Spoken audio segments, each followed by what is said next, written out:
دوستوں مجھے یہ بڑی خوشی ہوئی ہے کہ ہم جاگے ہیں، بے شک دیر سے ہی جاگے ہیں، ہمیں تو بہت پہلے جاگنا چاہیے تھا۔ ہمارے ملک کے عوام جتنا ہم پہ ریلائی کرتے ہیں شاید کسی ادارے پہ بھی نہیں کرتے۔ ہمارے ڈسٹرکٹ لہاڑی میں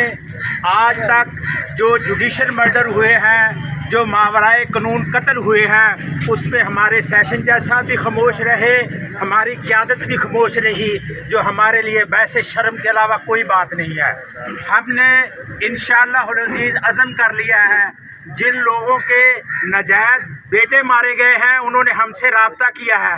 اب ہم تیار ہیں انشاءاللہ العزیز اس ڈی پی او کے خلاف 176 کی کارروائی کرنے کے لیے بالکل تیار ہیں، انکوائری کرانے کے لیے۔ ہماری سینئر قیادت، ہمارے سینئر وکلا جو ہے انہوں نے عزم کر لیا ہے